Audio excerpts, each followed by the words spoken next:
नमस्कार दोस्तों, बीपीएससी 4.0 विश्व इतिहास से संबंधित कुछ और महत्वपूर्ण प्रश्नों के साथ। पहला प्रश्न है, कथन और कारण का ही है। प्रोटेस्टेंट आंदोलन का मूलभूत सिद्धांत कैथोलिक पुजारीवाद पर आधारित था। प्रोटेस्टेंट आंदोलन ने सार्वभौम पुजारीवाद के सिद्धांत का समर्थन किया। ये प्रश्न कथन और कारण का है। ऑप्शन है ए और आर दोनों सत्य है। आर ए की सही व्याख्या करता है। ए और आर दोनों सत्य है और सही व्याख्या नहीं करता है। सही आंसर है ए और आर दोनों सत्य है। आर ए की सही व्याख्या करता है। अगला प्रश्न हम देखते हैं।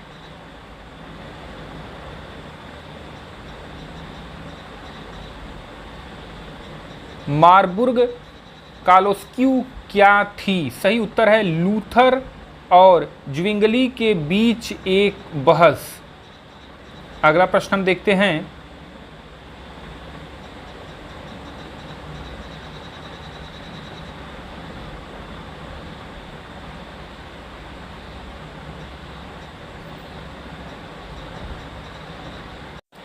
अगला प्रश्न हम देखते हैं, स्कॉटलैंड के प्रेस्बिटेरियन चर्च का संस्थापक कौन था? सही उत्तर है जॉन नॉक्स। सही उत्तर है जॉन नॉक्स। बढ़ते हैं अगले प्रश्न की तरफ। अगला प्रश्न है, कॉन्कॉर्डेट था यानी कॉन्कॉर्डेट क्या था? सही उत्तर है सी, कैथोलिक चर्च और किसी देश के बीच विधिक समझौता। अगला प्रश्न हम देखते हैं, 18वीं सदी के दौरान ब्रिटिश आर्थिक विकास का वर्णन करने के लिए किसने औद्योगिक क्रांति शब्द को लोकप्रिय बनाया? सही उत्तर है सी, आर्नोल्ड टॉयनबी। अगला प्रश्न है, नीचे दिए गए वक्तव्यों को पढ़िए। वाणिज्यवाद की नीति 19वीं शताब्दी तक यूरोपीय राष्ट्रों द्वारा त्याग दी गई थी। औद्योगिक क्रांति ने पूंजीवाद के लिए मार्ग प्रशस्त कर दिया। उपर्युक्त कथनों के संदर्भ में सही उत्तर का चयन करें। सही उत्तर है ए और आर दोनों सही है। बढ़ते हैं अगले प्रश्न की तरफ। निम्नलिखित में से गलत जोड़े का चुनाव करें। सही उत्तर है जॉन के स्पिनिंग जेनिंग। ये जोड़ा सही नहीं है, बल्कि सही जोड़ा क्या है? Henry Cort puddling, Edmund Cartwright power loom, E.L. Whitney cotton gin. बढ़ते हैं अगले प्रश्न की तरफ। अमेरिकी क्रांति को प्रेरित करने वाली पुस्तक राइट ऑफ कॉलोनीज एग्जामिन्ड किसने लिखी है? सही उत्तर है डी, स्टीफन हॉपकिन।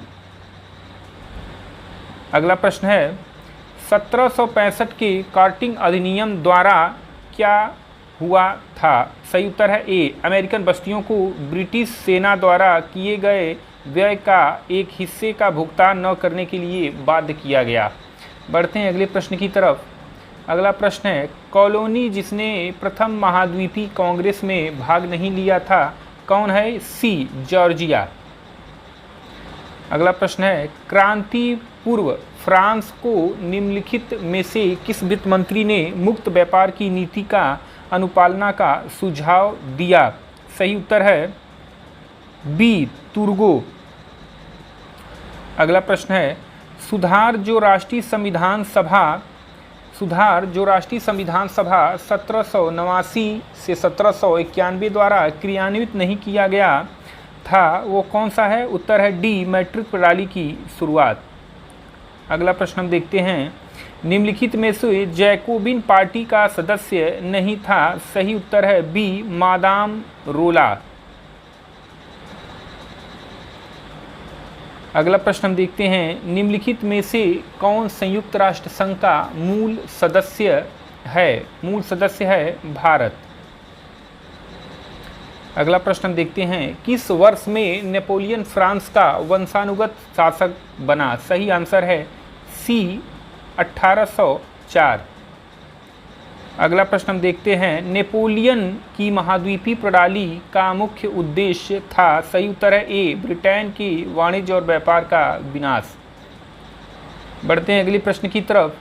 यूरोप में मैटरनिक प्रणाली की पोषक शक्तियाँ थीं? चर्च, राजशाही, जमींदार या मध्यम वर्ग? सही उत्तर है बी, 1, 2 और 3। सही उत्तर है बी, बी के तहत चर्च भी सही होगा, राजशाही भी सही होगा और जमींदार भी सही होगा।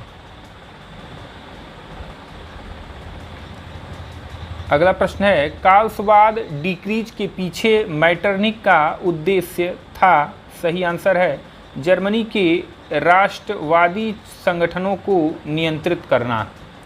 बढ़ते हैं अगले प्रश्न की तरफ। निम्नलिखित में से कौन संयुक्त राष्ट्र संघ का मूल उद्देश्य है? सही आंसर है सुधार। अगला प्रश्न है, इटली के निम्नलिखित में से किस नेता ने on the moral and civil primacy of the Italian नामक पुस्तक लिखी? सही आंसर है सी जियोबाटी।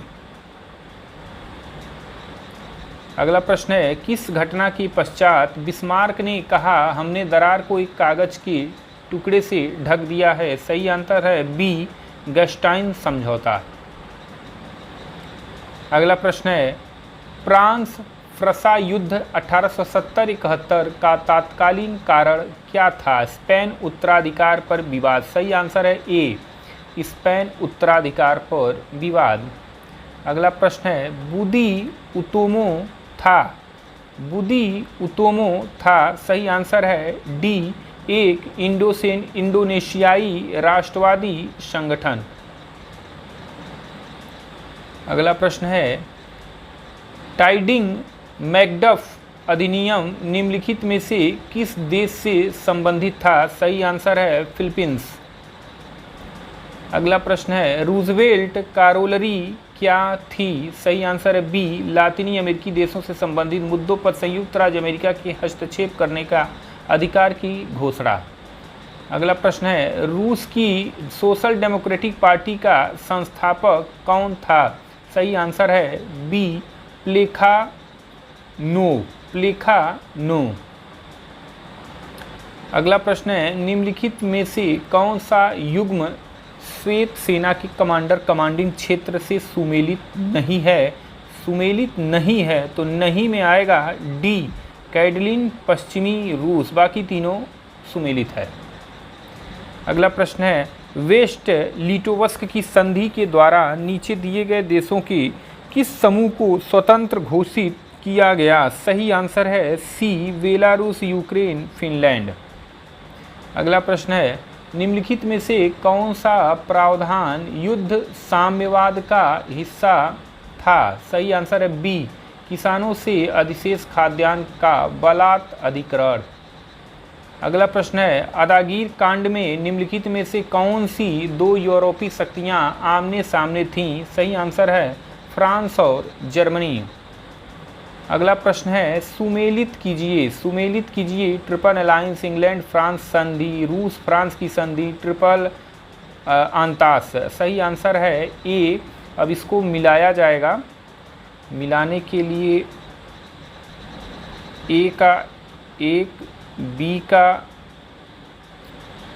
3, सी का 2, डी का 4, यानी ट्रिपल अलायंस 1882, इंग्लैंड फ्रांस की संधि 1904, रूस फ्रांस की संधि 1892, ट्रिपल आंतांस 1907। बढ़ते हैं अगले प्रश्न की तरफ। उन शाही वंशों को चुनिए जो प्रथम विश्व युद्ध के दौरान अथवा तुरंत बाद समाप्त हो गए। सही आंसर है, इसमें भी एक से अधिक आंसर हैं। सही आंसर है 1, 2, 3, 4, यानी चारों आंसर सही है।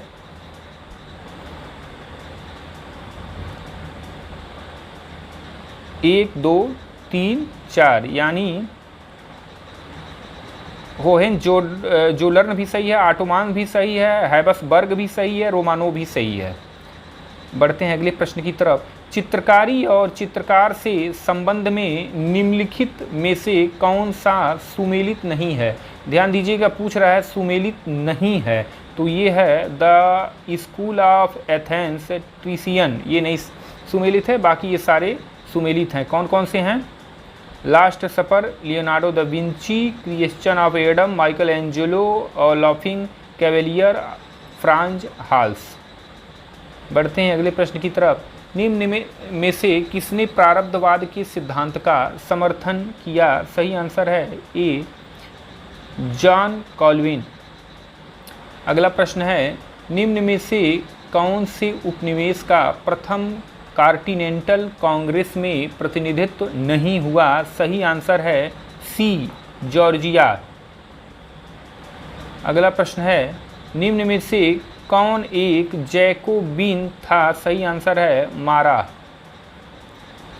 अगला प्रश्न है, थार्मोपल्ली की लड़ाई किस किस के बीच लड़ी गई? सही आंसर है सी, यूनान नगर और राज्य ऑफ फारस। अगला प्रश्न है, निम्न में से कौन सा औद्योगिक क्रांति का लक्षण नहीं है? सही आंसर है बंद अर्थव्यवस्था का उदय। अगला प्रश्न है, वाणिज्यवाद की मुख्य प्रवृत्तियां क्या हैं? वाणिज्यवाद की मुख्य प्रवृत्तियों को चुनिए, एक से अधिक उत्तर हो सकता है। डी 1, 2, 3, 4। सही आंसर है डी, यानी निर्यात बढ़ाने का प्रयास, उच्च सीमा दरें, बुलियन सोना चांदी के शुद्ध अंतःप्रवाह पर जोर, संयुक्त स्कंद कंपनियों का निर्माण। अतः सही आंसर है डी 1, 2, 3, 4। अगला प्रश्न है, औद्योगिक क्रांति में चार्ल्स टाउनशेंड ने किस क्षेत्र में योगदान दिया था? सही आंसर है सी, कृषि। अगला प्रश्न है, किसने इटली की नैतिकता और नागरिक श्रेष्ठता नामक पुस्तक लिखी? सही आंसर है बी, जियोबटी। अगला प्रश्न है, बर्लिन कांग्रेस 1878 का एक परिणाम था। क्या परिणाम था? यंग तुर्क आंदोलन को कमजोर पड़ना। सही आंसर है डी। अगला क्वेश्चन है, फ्रांस रूस गठजोड़ जो कि त्रिराष्ट्र मैत्री संघ का आधार बना, किस वर्ष हुआ? सही आंसर है बी, 1894। अगला प्रश्न है, जर्मन एकीकरण के दौरान सेडान के युद्ध के बाद संपन्न हुई संधि कौन सी संधि? फ्रैंकफर्ट की संधि। सही उत्तर है सी, फ्रैंकफर्ट की संधि। अगला प्रश्न है, हिटलर के विदेश नीति में आंसलस क्या थी?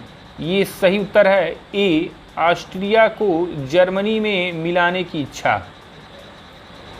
अगला प्रश्न है, निम्न में से कौन सी प्रसिद्ध यूनानी दार्शनिक नहीं था? आंसर है यूक्लिड। बाकी सुकरात, प्लेटो, अरस्तु ये तीनों रहे हैं। अगला प्रश्न है, किस दार्शनिक ने पवित्र रोमन साम्राज्य के बारे में कहा? वह न तो पवित्र है और न ही रोमन और न साम्राज्य। सही आंसर है वाल्टेयर। अगला प्रश्न है, तुर्की ने पूर्वी रोमन साम्राज्य वाइजेंटाइन की राजधानी कुस्तुनतुनिया पर कब अधिकार किया? सही आंसर है बी, 1453।